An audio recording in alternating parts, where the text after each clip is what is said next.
paper rejected by several journals before it was accepted and published in the very prestigious journal Climatic Change, published in November 2009, says only economic collapse will prevent runaway climate change. That's published by Tim Garrett at the University of Utah in the November 2009 issue of the prestigious journal Climatic Change. And it might be too late. According to a paper in Science from about a year ago, the Arctic is defrosting, which means that warm Atlantic water, instead of reversing course at Greenland, is shooting through the Fram Strait off the north and eastern Greenland coast straight into the Arctic, producing the warmest years on record in the Arctic in the last 2 years, and the years with the lowest snow mass and ice mass observed in the Arctic in recorded history.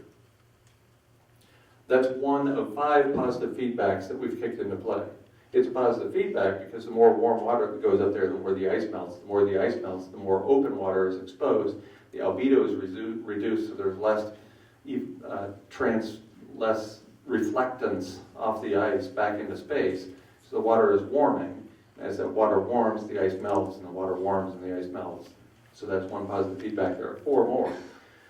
Heat in the world's boreal forests is combusting, and that's a huge carbon source that used to be a carbon sink.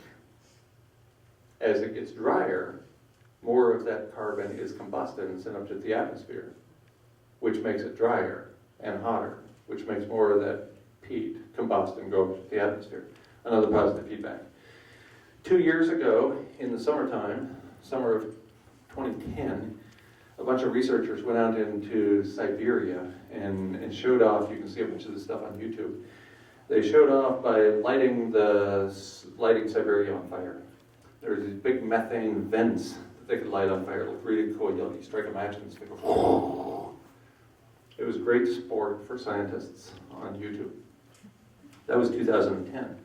2011, nobody was lighting anything on fire in Siberia because those vents were several kilometers across. You don't want to light that on fire. You're going to lose your mustache. Just in a year, we went from isolated vents to kilometers across, these methane vents. Methane is 25 to 27 times more powerful a greenhouse gas than carbon dioxide is. Every molecule of methane is huge when it comes to climate change. 4th positive feedback, we are also releasing methane hydrates or methane clathrates from the deep sea as that ice is exposed. And 4th, we have a drought in the Amazon 2010 that produced more carbon than the United States.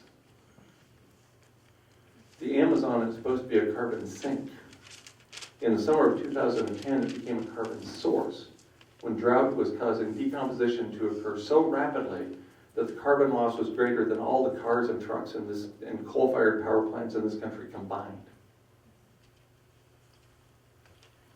This is huge. Only economic collapse will prevent runaway greenhouse at this point.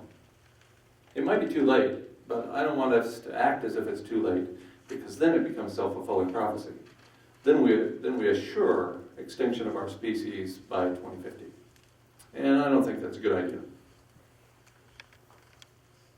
With respect to economic scenarios, I want to point out how quickly a large legitimate organization like this large French bank forecast that the industrial economy can reach its end. In mid-2009, after the Great Recession was over, Societe Generale warned its clients as one of 3 equally weighted forecasts that they should prepare for collapse of the world's industrial economy within 2 years. Obviously that didn't happen. We're past mid-November 2011, so that didn't happen.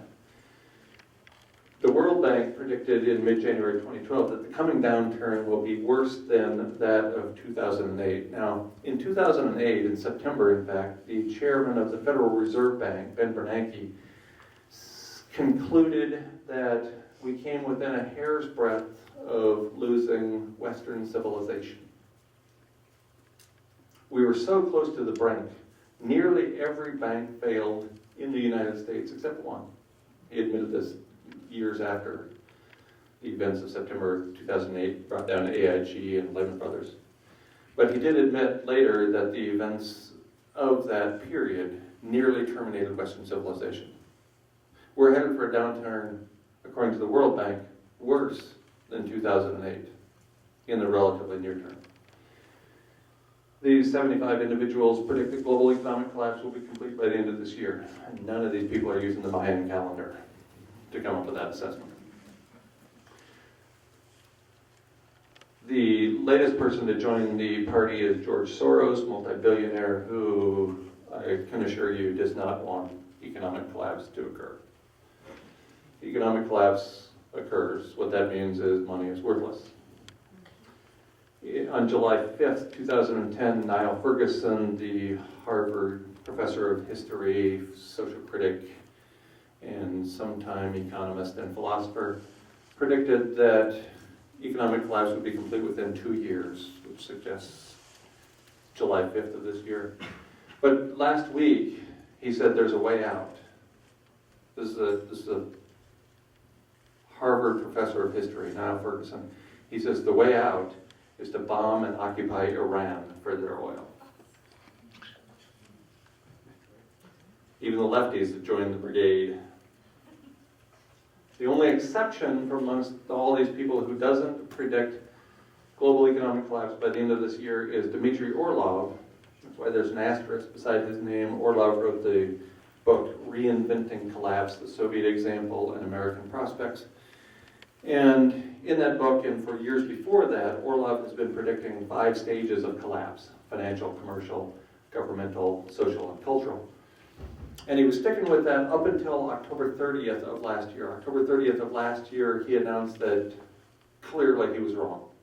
That because of the steps taken by central banks and governments around the world, we don't have a 5-stage collapse, we have a 2-stage collapse, and financial is done. So we have 1 stage left. It can happen any day.